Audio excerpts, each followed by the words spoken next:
Donc bonjour tout le monde. Alors, hop, c'est parti. Donc déjà, juste pour pas qu'il y ait de personnes déçues, il n'y aura pas beaucoup de tech dans la présentation. Donc c'est vraiment 90% jardin et 10% tech vraiment à la fin. Mais là, c'est vraiment une conférence plutôt sur le jardinage plutôt que sur la tech. Donc voilà, je préfère vous prévenir avant. Du coup, est-ce qu'il y a des gens dans la salle qui font déjà un jardin, enfin qui ont déjà un jardin? Ok, ouais. Et est-ce qu'il y en a qui font déjà du jardinage sur sol vivant? Ok, ou genre type permaculture, un truc comme ça. Ok, ouais. Ok. Donc voilà, en gros, là je vais parler essentiellement du jardinage sur sol vivant. Donc pour ceux qui n'ont pas de jardin du tout, bah, du coup, soit ça vous fera de la culture générale, soit vous pourrez commencer un jardin, vous aurez déjà des bases. Pour ceux qui font pas de sol vivant, bah, du coup, peut-être que ça vous donnera envie d'en faire. Et puis bah, pour les autres, bah, on pourra discuter de tout ça. Du coup, est-ce qu'on peut sauver le monde grâce aux technologies ou est-ce que c'était mieux avant et de toute façon les anciens ils savaient faire et du coup nous on sait plus rien. Je pense que du coup la vérité elle est un peu entre les deux. Du coup les méthodes de culture qu'il y a maintenant, enfin avec la recherche etc. On connaît plein de choses sur les sols et tout ça et notamment les pratiques de non-labour. C'est pas des trucs que les anciens ils faisaient et pourtant ça marche super bien et donc en fait voilà faut pas rester polarisé sur ce qu'on croit. Et donc là, voilà, je vais essayer de vous montrer tout ça. Et, c'est parti. Donc moi, je m'appelle Alexandre Delec, je bosse à la Maïf. D'habitude, mes topics, c'est plutôt proc fonctionnel, Postgre, de l'architecture, etc. Donc là, ça change un peu.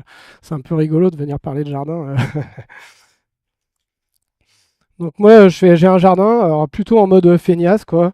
J'ai pas des grosses ambitions de récolte ou de trucs de fou. Je suis content de voir les bestioles revenir dans le jardin. Euh, et donc du coup, j'ai quand même des bonnes récoltes de temps en temps. J'arrive à être à peu près autonome en sauce tomate, en courge, en poireaux, en ail. Enfin voilà, il y a des choses sur lesquelles ça marche bien, d'autres un peu moins bien. Enfin voilà, quoi, je me prends pas trop la tête. Et du coup, j'ai un terrain assez compliqué. Là, en vrai, c'est tout en pente, en fait. Je suis un peu devant, je vais peut-être me décaler.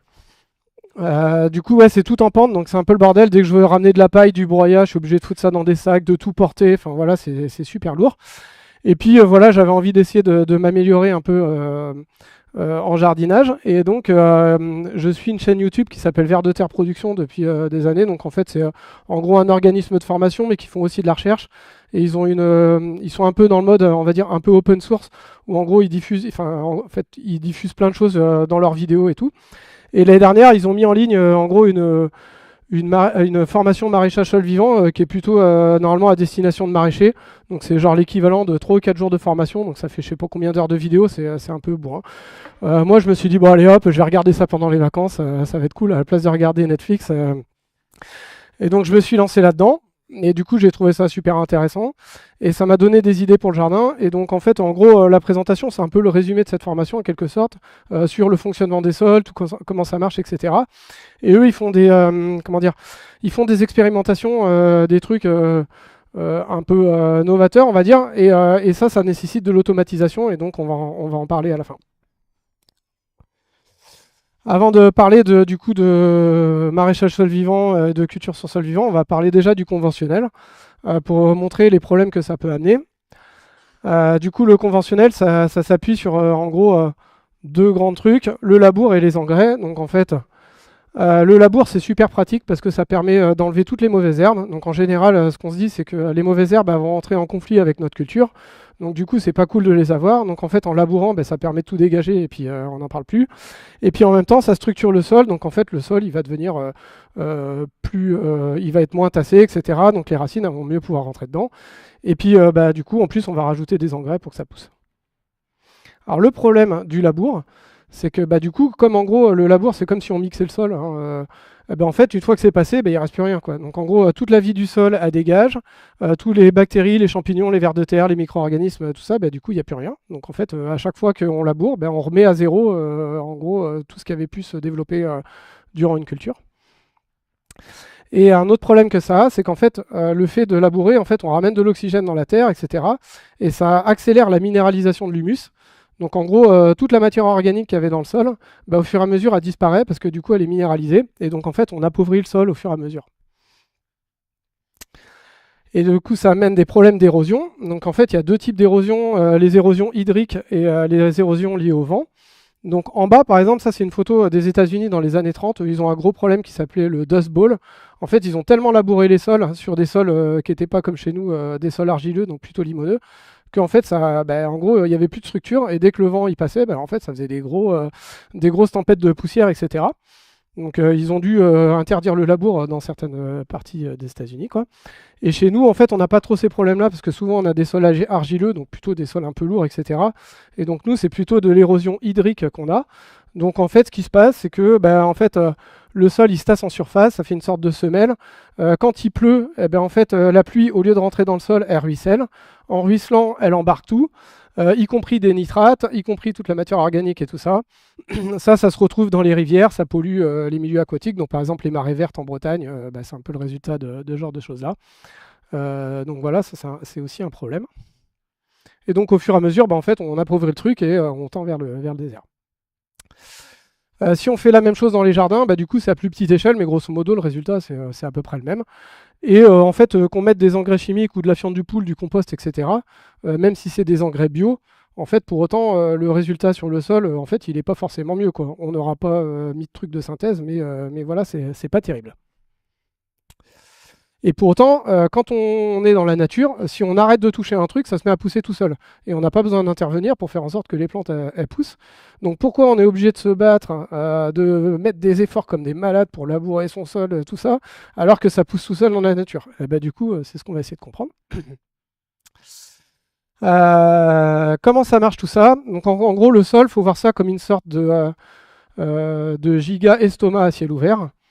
Donc en fait, il y a de la matière organique qui tombe sur le sol. Donc ça va être soit des plantes annuelles qui vont crever l'hiver, qui vont tomber par terre, etc. Ou ça va être des feuilles d'arbres qui vont tomber. Enfin bref, il y a de la matière organique qui se retrouve sur le sol. Et ça, c'est digéré par tout un tas d'organismes, de plus ou moins petits. Donc ça peut être d'abord genre des limaces, ça va être des vers de terre, des nématodes qu'on au bol, des bactéries, des champignons. Enfin bref, tout ça, ça va digérer cette matière organique. Ça va la minéraliser. Après, ça va devenir disponible pour les plantes. Et puis en plus, on va voir les vers de terre qui vont avoir un effet, ils vont un peu brasser tout ça, ils vont ramener la matière organique dans le sol. Donc le sol en question, lui, il est composé de minéraux type sable, argile, limon, etc. De matière organique qui est soit fraîche, donc fraîche en gros c'est soit elle est tombée par terre ou voilà, ou soit qui a déjà été décomposée, en fait, qui a un premier cycle de décomposition, et ça c'est ce qu'on appelle l'humus. Et en plus de ça, il y a du gaz, de l'eau, puis des bestioles, quoi. Donc, et donc, en gros, quand en fait, le sol il est riche en matière organique, il va avoir des propriétés qui sont un peu plus que juste du sable mélangé avec de la matière organique. Et en fait, tout ce mélange-là, on appelle ça le complexe argilo-humique. Et lui, en fait, il a des propriétés assez intéressantes, c'est qu'en fait, il devient résistant à l'eau. Donc ça, c'est une expérience qui est assez connue. En gros, l'idée, là, donc, en fait, on voit la comparaison de deux types de sols. Le premier, c'est on a pris un sol mort, donc en gros, un truc qui avait plus trop de matière organique dedans. On a pris du BRF, donc en gros, du BRF, c'est du bois vert qu'on a mixé, enfin qu'on a broyé, quoi, assez finement. On mélange tout ça, poum poum poum, on laisse composter ça pendant 6 mois. Ok. On prend une motte de terre de ce machin-là, on le fout dans l'eau, et au bout de 48 heures, elle se tient encore. Et donc en fait, on voit que en gros, ça forme une espèce de structure qui du coup devient résistante à l'eau. À côté, c'est à peu près la même expérience avec genre un seul mort, mais ce coup-ci, on a pris du compost. Pareil, on l'a laissé pendant 6 mois avant immersion, et en 30 minutes, le truc il s'est complètement dilaté. Donc là, en fait, on voit tout de suite, en gros, ce qui se passe dans les champs quand il y a de l'érosion et que l'eau elle embarque tout, c'est que en fait, le sol il se tient plus, quoi. Et donc un sol riche en matière organique, il va avoir plusieurs propriétés intéressantes par rapport à l'eau. Déjà, c'est qu'il va filtrer l'eau. Donc en fait, ça c'est pour illustrer le truc, c'est qu'en fait, quand on voit des rivières qui passent dans les forêts, en fait, souvent l'eau elle est toujours claire, même s'il pleut, etc. Parce que justement, le sol il a filtré l'eau, donc on se retrouve pas avec des rivières pleines de boue. Alors que moi, par exemple, j'habite, il y a plein de champs autour de chez moi. Bah, je peux vous dire, avec tout ce qu'il a plu là, on voit l'eau qui ruisselle, elle est marron et tout. Enfin voilà, en gros, il y a tout qui est parti dedans, quoi. Et un deuxième truc, c'est qu'en fait, ça va faire une sorte d'éponge, donc ça va avoir une capacité à absorber l'eau qui est assez intéressante. Donc ça, c'est une autre expérience qui existe pour mesurer ce genre de truc-là. On prend un tube de BVZ, on l'enfonce dans le sol, et après on verse de l'eau dedans comme des malades, et on chronomètre en combien de temps, du coup, toute l'eau elle a été absorbée. Et donc là, c'est pareil, il y a des différences significatives. Plus le sol il est riche en matière organique, plus l'eau elle va être absorbée rapidement.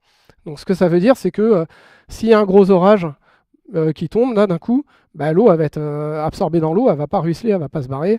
S'il y a des nappes phréatiques en dessous, du coup elles vont être plus facilement remplies, ainsi de suite. Donc voilà, ça a des propriétés très intéressantes. Donc je parle depuis tout à l'heure de matière organique. Donc en fait, qu'est-ce que c'est de la matière organique? En gros, c'est n'importe quoi qui est vivant, ça peut être même un animal mort si vous voulez. Enfin, bon, peut-être pas mettre ça dans son jardin, c'est pas très cool. Et quand on parle de matière organique, en général, on la qualifie par rapport à son rapport C sur N. Donc c'est la quantité de carbone par rapport à la quantité d'azote. Donc quand il y a un C sur N à 1, on dit que c'est très très azoté. Donc par exemple, de l'urine, c'est ultra azoté et c'est un C sur N de 1. Et plus on monte, plus ça va être carboné. Et donc en gros, un tronc, on voit, c'est genre 500 quoi. À partir de 20, quand cette matière organique elle va être dégradée, elle va laisser de l'humus. Okay.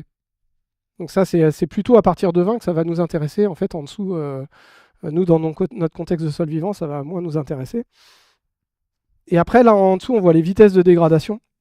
Donc en fait, plus le C sur N il est faible, plus ça va se dégrader rapidement. Et plus il est élevé, plus il va y avoir un temps de dégradation assez long. Donc voilà, par exemple, de la paille, le temps de dégradation, ça se compte en mois. Si on prend un gros tronc d'arbre, on le met dans le sol, c'est en siècles, millénaires avant que ce soit décomposé, quoi. Donc en fait, il y a deux niveaux de minéralisation de la matière organique. C'est-à-dire qu'il va y avoir un premier niveau de dégradation qu'on appelle en général le K1, et un deuxième niveau de minéralisation. En fait, une fois que ça s'est dégradé, la première fois, il reste de l'humus, et après, cet humus, il reste dans le sol, et lui-même, il va se dégrader, mais sur une échelle beaucoup plus lente. Et donc cette matière organique, elle est composée, la matière organique carbonée, elle est composée de cellulose et de lignine. La cellulose, c'est la partie qui est facile à dégrader par la vie du sol. Et la lignine, en fait, le seul truc qui le dégrade, c'est des champignons, donc c'est la pourriture blanche. Et donc grosso modo, à la fin de la lignine, en fait, c'est un peu ça qui reste à la fin de la première décomposition, et c'est ça qui va rester dans le sol. Et donc quelle matière on peut utiliser dans son jardin? En gros, ce qui est bien, c'est d'utiliser de la matière du coup plutôt carbonée. Et en fait, du coup, chacune des matières va avoir des propriétés intéressantes. Il n'y a pas de différence significative dans ce qu'on peut utiliser. La paille, c'est bien. En fait, c'est très riche en cellulose. Donc, en fait, quand ce sera dégradé, il y aura peu de déchets, on va dire. Donc, on va dire c'est un peu optimal parce qu'en fait, en gros, il n'y a que de la matière utile pour stimuler la vie du sol et faire fonctionner le système. Si on prend de la sciure du bois, des choses de type broyat, ça va être plus long à décomposer, il y aura plus de déchets après, donc c'est peut-être un petit peu moins optimal, mais si c'est ce qu'on a à côté de chez soi et que c'est facile de s'en procurer, franchement, il n'y a pas besoin de se poser la question. En gros, ce qui est facile à prendre, on le prend, quoi. Là, c'est des ordres de grandeur pour voir à peu près ce qu'il faudrait comme quantité de matière organique pour que le jardin il fonctionne à peu près bien. Donc en fait, 5 cm. Le premier truc, c'est pour dire comment on va rehausser le taux de matière organique du sol. Grosso modo, si on prend une épaisseur de 5 cm de broyat qu'on met sur le sol, on mélange tout ça dans le sol, et en gros, après décomposition, on aura augmenté d'1% de matière organique. Si on met 10 cm, 2%, etc. Et grosso modo, par an, si on met à peu près 2 cm de broyat sur son sol, théoriquement, ça suffit à peu près pour nourrir ses plantes, quoi. Voilà. Et un autre truc qui est important, c'est que la granulométrie, elle est importante. C'est-à-dire qu'il n'y a pas que le rapport C sur N qui est important. Si on prend un tronc d'arbre, on le met, on va dire, c'est un siècle pour que ça se décompose. Par contre, si on prend de la sciure de bois, du coup, ça va se décomposer beaucoup plus vite. Et donc, en fait, ça devient utilisable, alors qu'un tronc, c'est pas très intéressant. Alors, si vous avez déjà regardé des trucs sur le jardin, en fait, on entend souvent parler de la fin d'azote. Donc en fait, cette matière organique, pour se décomposer, en fait, la vie du sol qui va décomposer cette matière-là, en fait, pour pouvoir bosser, elle va mobiliser tout ce qui est disponible. Et donc, du coup, si on si on met une plante à ce moment-là, bah, du coup, la plante, elle peut pas pousser parce qu'il n'y a plus rien de disponible. Donc ça, c'est ce qu'on appelle la fin d'azote. Du coup, la plante, elle devient toute jaune, etc. Et souvent, en gros, ça, c'est des arguments pour dire faut pas mettre de broyat dans son jardin, vous allez avoir de la fin d'azote, ça va être impossible à gérer, etc. Alors en fait, cette fin d'azote, elle n'arrive qu'à l'endroit où la matière, elle est en train de se décomposer. Donc si vous mettez de la matière en surface, mais que vous plantez les plantes dans le sol, du coup, il n'y a plus de problème de fin d'azote. Donc ça, c'est important de le savoir. Par contre, si vous partez de zéro, puis vous vous dites je vais mélanger la matière organique avec mon sol au début pour lancer le système, ben là, il va peut-être falloir attendre 6 mois, 1 an avant que la fin d'azote passe pour pouvoir planter dedans, parce que donc il va y avoir un petit temps de démarrage, quoi. Le dernier topic, donc là on a vu en gros qu'est-ce que c'était un sol, la matière organique qu'on pouvait utiliser dans son jardin. Et le dernier truc, on va parler des vers de terre, parce que c'est un peu le truc qui fait que tout fonctionne super bien. Et du coup en France, il y a une personne qui s'appelle Marcel Boucher, c'est un chercheur qui est spécialisé dans les vers de terre, qui a bossé toute sa vie là-dessus. Et donc du coup, bah, lui, il a amené plein d'informations sur le fonctionnement des vers de terre, sur tout un tas de choses. Et en fait, ça a rendu les choses un peu plus compréhensibles. Donc le ver de terre, lui, qu'est-ce qu'il fait? En gros, il vit dans des galeries, la plupart du temps des galeries verticales. Il va choper de la matière organique à la surface, il la ramène dans sa galerie, il la bouffe, il la chie. Quand c'est passé dans son intestin, ça a été colonisé de bactéries, de champignons, etc. Donc cette matière, elle va commencer à se décomposer. Comme elle se décompose, elle va être minéralisée, ce sera utilisable par les plantes. Donc ça, c'est le premier truc. Le deuxième truc, c'est qu'en plus, quand il passe dans ces galeries, en fait, il sécrète du mucus. Et ce mucus qui est tapissé dans les galeries, ça c'est pareil, c'est directement utilisable par les racines des plantes. Donc c'est très bien. Comme il fait des galeries, bah, du coup les racines c'est pareil, ça leur fait des trucs super bien pour aller pousser parce que du coup elles peuvent aller emprunter les galeries. Il mange son pot en terre, donc en plus il mixe tout ça. Donc en fait il a le rôle de fertilisateur, enfin c'est fertilisant, fertilisateur, je sais pas trop comment on dit. Et puis en plus il fait du labour. Donc ouais, c'est vraiment un compagnon de premier choix dans son jardin. Et donc, si bien qu'en gros, si on sait estimer quelle quantité d'azote, on va dire, notre jardin il a besoin pour fonctionner pleinement, eh ben, en fait, on peut faire une règle de 3 en se disant ok, il faut tant d'azote, ben, il me faut tant de vers de terre. Pour nourrir tant de vers de terre, il me faut tant de matière organique. Et boum, après, il y a juste à attendre qu'ils se reproduisent et que la population elle, soit assez conséquente pour que le système fonctionne. Donc il existe plusieurs types de vers de terre. Ceux-là, je les passe parce que ce n'est pas ceux qui nous intéressent. Les anéciques, c'est les vers de terre les plus intéressants dans le système. Donc en gros, eux, ils sont assez grands. Ils peuvent faire jusqu'à 1 mètre de long. Donc après, on n'en voit pas souvent des comme ça parce que ça doit faire un peu peur. Ils vivent de 4 à 8 ans. Donc en fait, ils ont un cycle de reproduction plutôt lent. Mais disons que c'est plutôt la cible de vers de terre qui nous intéresse, hein, mais c'est plutôt un peu sur du long terme. Et c'est en gros Marcel Bousset, c'est plutôt ces vers de terre là qu'il a étudié parce que lui il étudié des systèmes naturels, etc. Et donc les gens de vers de terre production, eux, quand ils ont voulu lancer des systèmes maraîchers, ils sont intéressés à un deuxième type de vers de terre, ce sont les épigées. Donc grosso modo, ça c'est plutôt les vers de terre qui sont utilisés dans les lombricomposteurs là, d'appartements, etc. Alors eux, en fait, ils vivent dans des trucs qui sont plutôt humides. Genre ils vont bouffer la litière là en forêt, là, dans des trucs un peu voilà. Donc en fait, ceux-là, dès que le terrain il s'assèche ou que c'est l'été, etc., ils vont tous crever ou ils vont partir, enfin bref, ils vont disparaître. Mais dans les systèmes maraîchers où en fait on a plutôt tendance à arroser le sol, etc., en fait ça peut être une catégorie de vers de terre qui est assez intéressante parce qu'ils se reproduisent super vite. Et donc en fait pour démarrer un système, bah, du coup ça va être bien d'avoir ce genre de vers de terre. Donc voilà. Et donc ça, c'est pour estimer la quantité de vers de terre qu'il faudra avoir pour avoir un truc à peu près nominal qui fonctionne. Si on prend une fourche, on sort une motte de terre. Si on compte une dizaine de vers de terre, en gros, ça fait 1 tonne à l'hectare. Et donc ça, c'est à peu près la moyenne attendue. Donc si vous avez ça dans votre jardin, c'est top, là, vous pouvez y aller à fond. Si vous avez moins, eh ben, du coup, il faudra probablement passer par une phase où il va falloir reconstruire cette population de vers de terre pour que le système il fonctionne. Ça, c'est un autre truc assez étonnant, c'est qu'en fait, du coup, justement, les gens de vers de terre production, ils font un peu de recherche, ils mesurent tout un tas de trucs. Et en fait, ils se sont rendus compte que quand ils mesuraient l'azote disponible après décomposition de la matière, bah, il y avait plus d'azote qu'à l'origine dans la matière qu'ils avaient posée. Donc là, il y a un truc qu'ils avaient du mal à comprendre. A priori, eux, ils se disent que ce serait des bactéries fixatrices d'azote libres qui se développeraient avec du coup les matières carbonées. Et donc en fait, elles fixeraient l'azote de l'air pour le donner, enfin pour le mettre à disposition des racines. Donc voilà, ça c'est intéressant. Je pense qu'il y a encore plein de recherches à faire sur tous ces trucs-là parce qu'on voit qu'il y a plein de trous dans les connaissances. Alors ça, c'est un truc qu'ils ont fait à Marseille, hein, et du coup, c'est pour montrer comment on peut partir d'un endroit qui est vraiment dégueulasse, et puis le restaurer pour pouvoir planter des choses dedans. Donc c'est un truc, ça s'appelle le talus à Marseille. Du coup, en haut à gauche, c'est la photo du truc de début. Donc c'était une sorte de friche avec vraiment sol dégueu, des gros morceaux de béton et tout ça. Donc ils ont commencé par tout nettoyer. Ils ont ramené plein de matières organiques sur le sol. Ils ont tout mixé avec un tracteur. Ils ont attendu 6 à 8 mois que la fin d'azote passe. Et puis ensuite, ils ont commencé à planter dedans. Et puis du coup, bah, ça marche, quoi. Donc en gros, là, ils ont restauré un sol.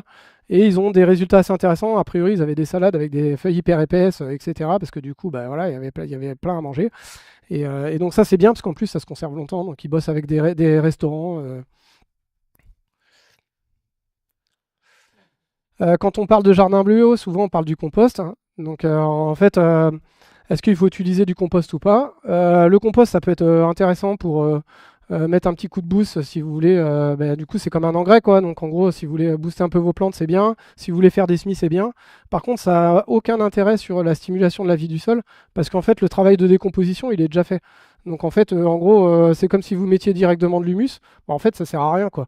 Donc en fait, moi, ce que je fais à la maison, c'est tous mes déchets de cuisine. Plutôt que de les mettre dans un composteur, bah, en fait, je soulève la paille dans mon jardin, je les fous par terre, et puis comme ça sert à quelque chose, quoi. Donc ça, après, c'est qu'est-ce que ça fait, enfin, le fait de faire pousser des plantes avec ce système, qu'est-ce que ça a d'intéressant?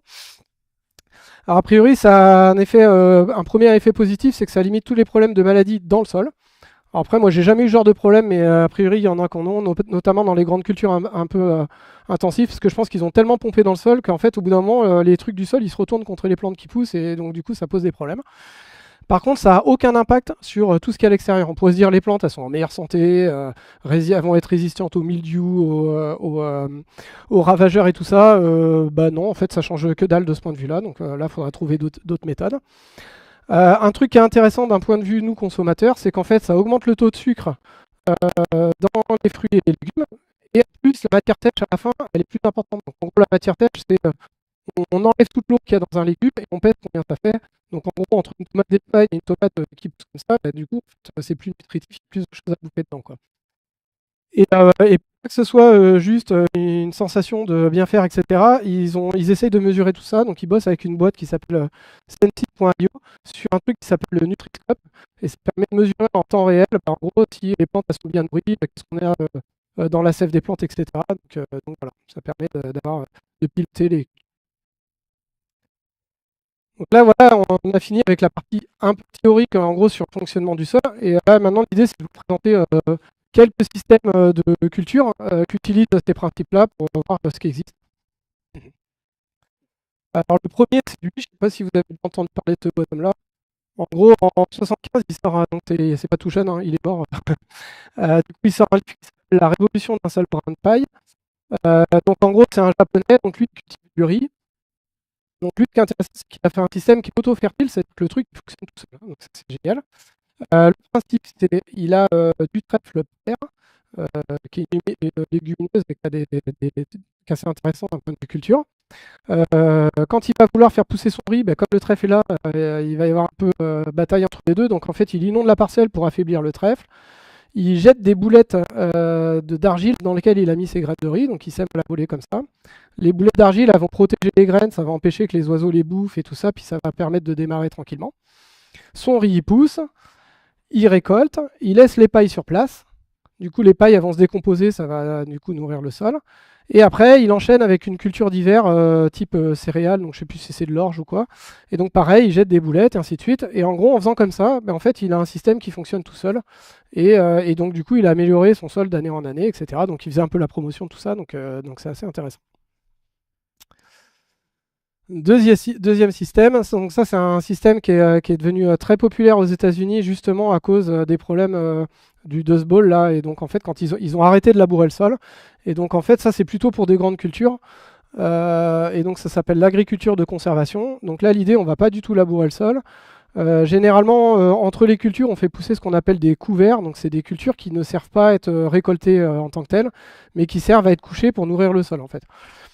Donc en gros l'idée c'est d'avoir genre une culture avec un couvert, on le détruit, on vient planter là-dedans des cultures genre du maïs ou je ne sais quoi, et ainsi de suite, et on avance comme ça. Donc c'est un système qui est assez dépendant du glyphosate, donc c'est pas du tout bio, mais par contre ça préserve le sol. Parce que du coup, justement, ces couverts végétaux, il faut les détruire. Des fois, c'est pas toujours évident. Faut gérer l'enherbement. Et donc, en fait, il y a la même chose qui existe en bio, mais ça a l'air d'être assez tricky à mettre en place et à bien gérer correctement. Donc voilà, c'est plutôt un système qui est bien d'un point de vue fonction écologique, mais bon, il y a encore des problèmes, quoi. Ensuite, le pendant de l'agriculture de conservation côté maraîchage, hein, ça s'appelle le maraîchage sol vivant. Donc en fait, la version classique, c'est on ramène de la matière organique pour faire pousser nos plantes, comme on a dit. Et là, en fait, le problème des mauvaises herbes et de l'enherbement, en gros, il est géré avec de la bâche plastique. Parce que du coup, comme là, on a des petites surfaces, on peut mettre des bâches plastiques pour tuer les mauvaises herbes et gérer ça comme ça. Alors que sur les grandes cultures, on va pas mettre une bâche plastique sur je ne sais pas combien d'hectares. Donc voilà. Un exemple qui est assez... eux, ils ont une chaîne YouTube, donc en fait, si ça vous intéresse, ce genre de truc-là, ils ont documenté, ils ont un film sur l'histoire de leur ferme et tout ça, donc la ferme de Cagnols. Et donc en fait, ça fait une dizaine d'années qu'ils font ça. Ils bossent avec une scierie qui est à côté de chez eux. Ils récupèrent des déchets de bois, donc en fait, ils les ont épandus sur leur parcelle. Ils ont attendu que la fin d'azote passe, etc. Et puis après, en gros, ils mettent de la bâche plastique, ils plantent dedans, là on voit, ils font des trous en fait dans la bâche, plantent dedans, et puis ça, voilà, ça c'est une culture de courge. Et donc ils ont des résultats assez bons, plutôt des bons rendements. A priori, ils ont des soucis pour trouver des débouchés, parce que même dans le milieu du bio, en fait, les calibres, tout ça, ça a l'air d'être encore un sujet. Et donc voilà, c'est un peu dommage parce que ça a l'air d'être un système qui fonctionne, mais ils galèrent à vivre avec, quoi. Alors ça, c'est un autre univers encore, hein. Du coup, c'est pour montrer des trucs assez différents. Là, c'est des tomatiers. Du coup, c'était sur Nantes, je crois. Donc eux, c'est plutôt de la grosse tomate industrielle en mode hors sol, hydroponie, tout le bordel. Ils ont voulu passer en mode sol vivant pour voir ce que ça donnait. Donc apparemment, ils avaient déjà un système de gestion des ravageurs qui était plutôt à base d'insectes. Et donc en fait, ils étaient, on va dire, presque bio, quoi. Et donc pour passer en sol vivant, en gros, ce qu'ils se sont dit, c'est voilà. Des pieds de tomates sur la période en plus qui est assez longue parce que c'est sous serre, ça a besoin de telle quantité d'azote. Pour ça, il faut tant de vers de terre. Pour tous ces vers de terre, il faut tant de matière organique pour les nourrir. Et donc, ils ont fait une règle de 3. Ils ont fait des andins comme ça. Et puis, du coup, ils ont ramené des poignées de vers de terre pour démarrer le truc, les nourrir. Et quand la population s'était partie, du coup, voilà, ils sont capables de produire de la tomate industrielle en mode sol vivant, quoi. Comme en gros la nourriture qui est intéressante, c'est la paille, parce que du coup, ça, ce que je disais tout à l'heure, ça a peu de déchets, etc. Ça a l'air de bien marcher. Le problème de la paille, c'est que ça prend beaucoup de place quand c'est mis au sol. Donc ils ont testé carrément des granulés de paille hein, pour voir ce que ça donnait. Apparemment, ça marche du feu de Dieu. Tac. Et ça, c'est le dernier truc, les dernières expériences qu'ils ont faites et qui est super intéressant. Et moi, c'est ça qui m'a bien ambiancé. C'est du coup le maraîchage, mais sous couvert permanent. Donc là, le principe, c'est de se dire, on a des rangées de culture, et dans les allées, en fait, on va faire pousser un couvert qui va être tondu une dizaine de fois par an. Et en fait, en tondant ce truc-là, c'est ça qui va se retrouver sur le sol, qui va du coup stimuler le système. Et en plus, il y a les exudats racinaires. En gros, ils ont calculé la quantité de matière sèche avec la tonte que ça faisait un couvert de trèfle. Et donc, en gros, ça rentre dans les clous, quoi. Et donc, en fait, du coup, avec ça, il n'y a plus besoin d'apport extérieur. Donc, dans les mesures qu'ils ont fait, ils avaient une perte d'à peu près... en gros, ils ont des parcelles témoins avec genre une ration de matière organique, 2 rations de matière organique. Puis après, ils ont testé plein de trucs différents, du trèfle, de la menthe, des graminées, etc. La menthe, a priori, c'est un peu trop agressif. Du coup, c'est pas le meilleur truc. Le trèfle blanc, ça a l'air d'être vraiment le truc qui est pas mal. Les graminées, c'est bien, mais comme ça pousse haut, ben, en fait, il faut voir avec quoi on le fait pousser, parce que sinon, ben, en gros, ça, au niveau photosynthèse, il y a des soucis. Et donc, voilà, ça marche. Et par contre, le truc auquel il faut faire attention, c'est que souvent, quand on a un système de maraîchage, eh ben, en fait, on fait du goutte à goutte. Donc, on arrose juste les plantes qu'on veut faire pousser. Là, il faut tout arroser, parce que en fait, le couvert, il est aussi important que la culture elle-même, quoi. Tac. Et donc, quand on fait pousser dans une serre, hein, donc une serre, à quoi ça sert? Ça sert à démarrer la culture plutôt au début de la saison, puis à la terminer plus tard. Un des problèmes de la serre, c'est que ça monte en température, donc en fait, les plantes elles vont souffrir. S'il fait froid et humide, bah, du coup, on va avoir des problèmes de mildiou. Et on est obligé d'arroser sous la serre parce que du coup, il n'y a pas de pluie, du coup, vu que c'est à l'abri. Et donc, eux, ils ont testé pour essayer d'inverser un peu les problèmes de la serre. Ils ont essayé de faire un truc sous serre tropicale. Donc là, le principe, c'est s'il fait chaud, en fait, on va faire monter le taux d'humidité dans la serre comme des malades. Et en fait, ça fait que du coup, les plantes, elles vont mieux supporter les températures élevées. Donc ça, ils ont fait des tests avec toutes les plantes, tomates, concombres, enfin en gros toutes les plantes d'été, quoi, patates douces, etc. A priori, ça marche assez bien. Alors je sais plus lequel, mais je crois qu'il y en a qui arrivent à supporter jusqu'à 55-60 degrés avec des taux d'humidité assez importants. Je me demande bien, c'est pas les concombres, je sais plus. Ça marche pas avec toutes les plantes, mais voilà, en gros, ils ont fait des essais. Donc ça, c'est intéressant. Passé 25 degrés, il n'y a plus de mildiou. Donc en fait, même si la nuit, la température retombe et que la serre elle est humide, dans la mesure où la journée, en fait, il fait assez chaud pour que ça fasse plus de 25, bah, du coup, ça va retuer le mildiou et du coup, ils arrivent à gérer des choses comme ça. Et ils ont vu que passé 35 degrés, les pucerons, ils mouraient. Donc en fait, en gros, s'ils avaient des attaques de pucerons, bah, ils font monter la température un peu comme ça et hop, ça bute tout le monde et c'est fini, quoi. Et donc là, il y a des périodes qui sont difficiles à gérer. C'est bah, du coup le printemps et l'automne, quand le moment où il y a des nuits fraîches ou des journées un peu grisâtres, etc. Et donc c'est là où la partie automatisation peut commencer à devenir cool à gérer. Donc en fait, quand il fait froid, bah, l'idée ce serait de déshumidifier. Alors ça, d'un point de vue automatisation, il n'y a pas vraiment trop de façon de le faire. Si c'est de mettre un déshumidificateur, ça va devenir un peu compliqué. Si le sol est sec, on arrose. Bon, bah, ça c'est facile.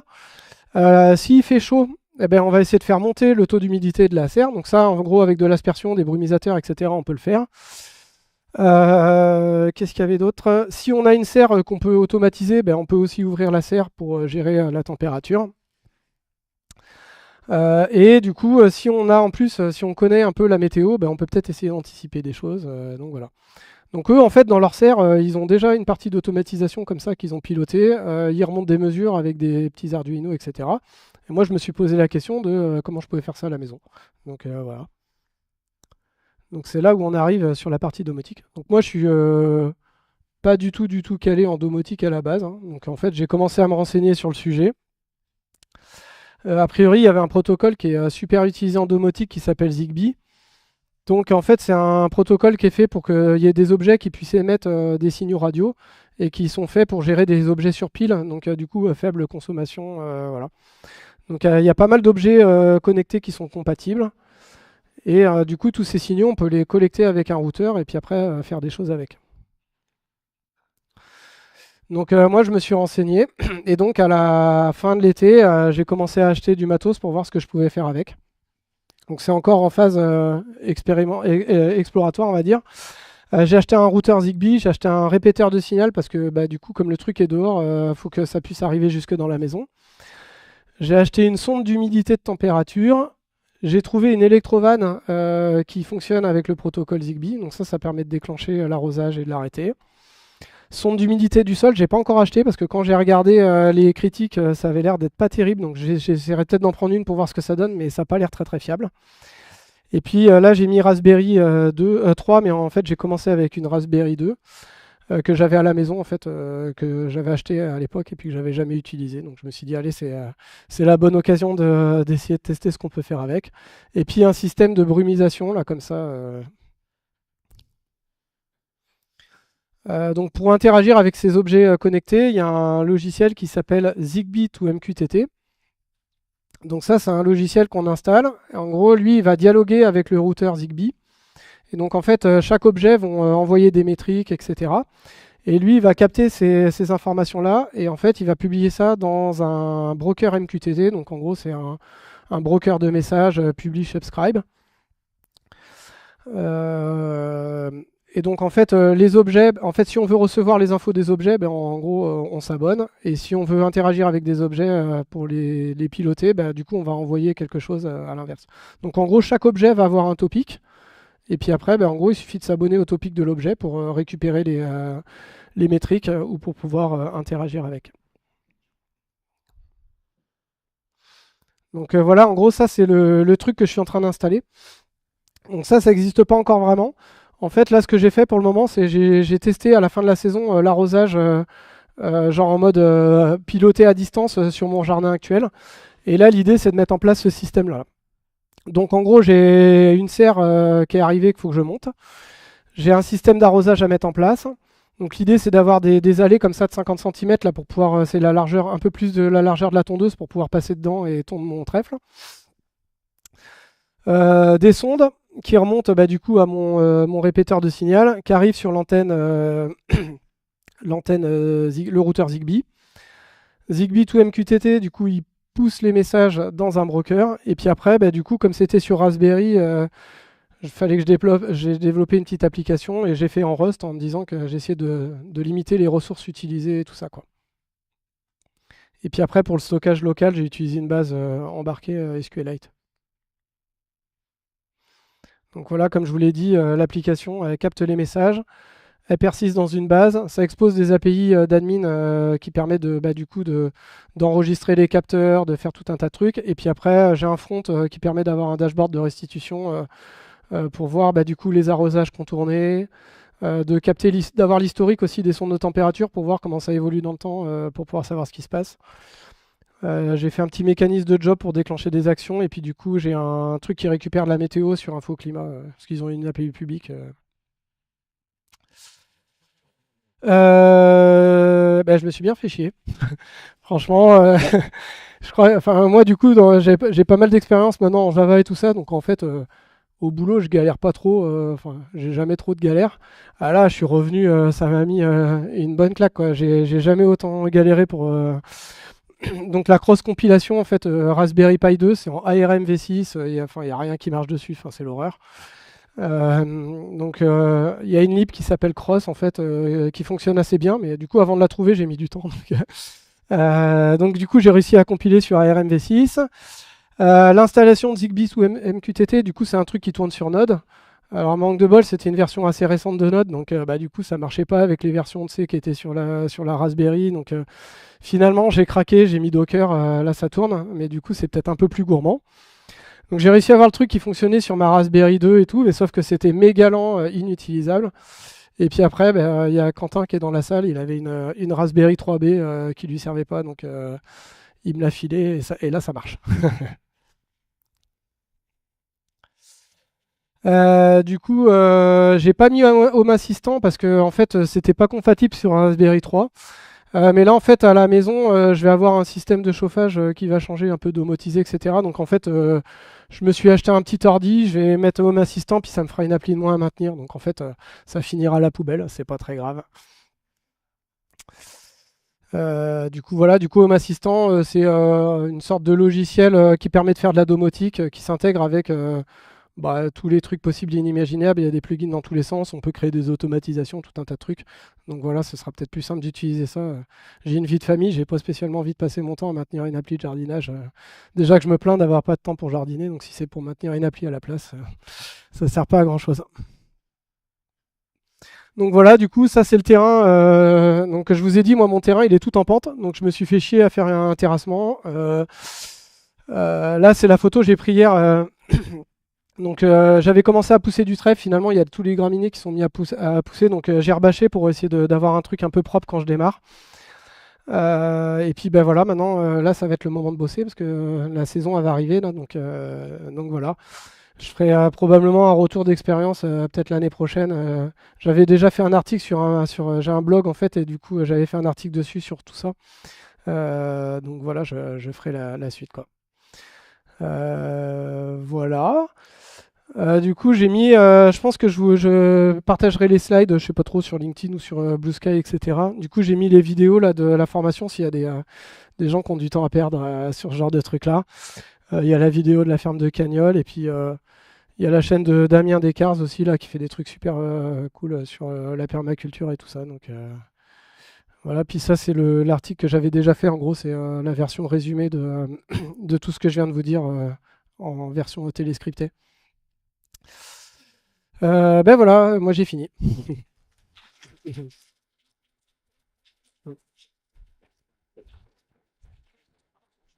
Bon, fini beaucoup plus tôt que j'avais prévu, donc il reste 9 minutes 39 si vous avez des questions, c'est possible. Non. Ouais, vas-y, vas-y. Ouais. Alors, si tu as vraiment un sol mort, tu veux démarrer de zéro, en gros, là l'idée c'est de ramener de la matière organique, donc que ce soit de la paille, du broyat, enfin ce que tu trouves. T'en mets plein, et l'idée c'est de mixer ça. Plutôt de le mélanger avec ton sol. Après, tu n'y toucheras plus, mais dans un premier temps, tu mélanges tout ça. En gros, ben, du coup, la matière organique elle va être mélangée avec la terre. Et donc, en fait, ça va te former une bonne structure de sol. Et là, tu t'en as pour aller 6 mois, 1 an, le temps que la fin d'azote passe. Si tu veux planter, donc en gros, admettons, le plus intelligent, c'est de faire ça à l'automne, fin de la saison. Et donc en gros, ce que tu peux faire, c'est que si en avril-mai, bah, du coup, ça a du mal à démarrer parce que en gros, c'est pas en train de repartir. C'est pas reparti. Bah, là, du coup, tu peux mettre des engrais, des trucs pour du coup stimuler tes plantes le temps que ça reparte et voilà. Et ensuite, une fois que tu as ça, et ben en gros, là, tu vas faire des apports de matière organique en surface régulièrement pour protéger ton sol et puis du coup pour nourrir la machine quoi. Et tu verras plus ça va, en gros, plus la matière elle se décompose de plus en plus vite. Et donc, en gros, théoriquement, d'année en année, bah, en fait, tu devras en mettre un peu plus, quoi. Et si tu as des vers de terre, bah, quelque part, tu peux en mettre une petite poignée comme ça pour, pour les lombricopois, je pense que ça s'achète. Ouais, ouais, mm, ouais. Ouais, vas-y. En fait, les deux marchent. La paille, ça va mettre un peu plus de temps à se décomposer. Souvent, les problèmes du foin, c'est que du coup, il y a généralement des graines avec. Donc, en fait, ça va germer, etc. Après, si tu mets une bâche plastique pour protéger ton système, pour pas que ça s'enherbe, en fait, bah, du coup, tu n'auras pas de soucis, en fait. Non, ça marche bien le foin aussi.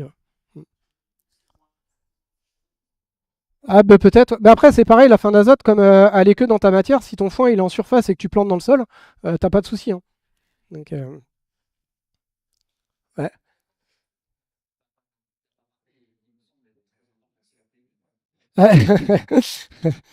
Il y a plein de croyances. Moi, j'y crois pas du tout, hein. Je vous dis, pour moi, ça. En fait, justement, je pense qu'en gros, il y a des gens qui ont des approches un peu scientifiques des choses.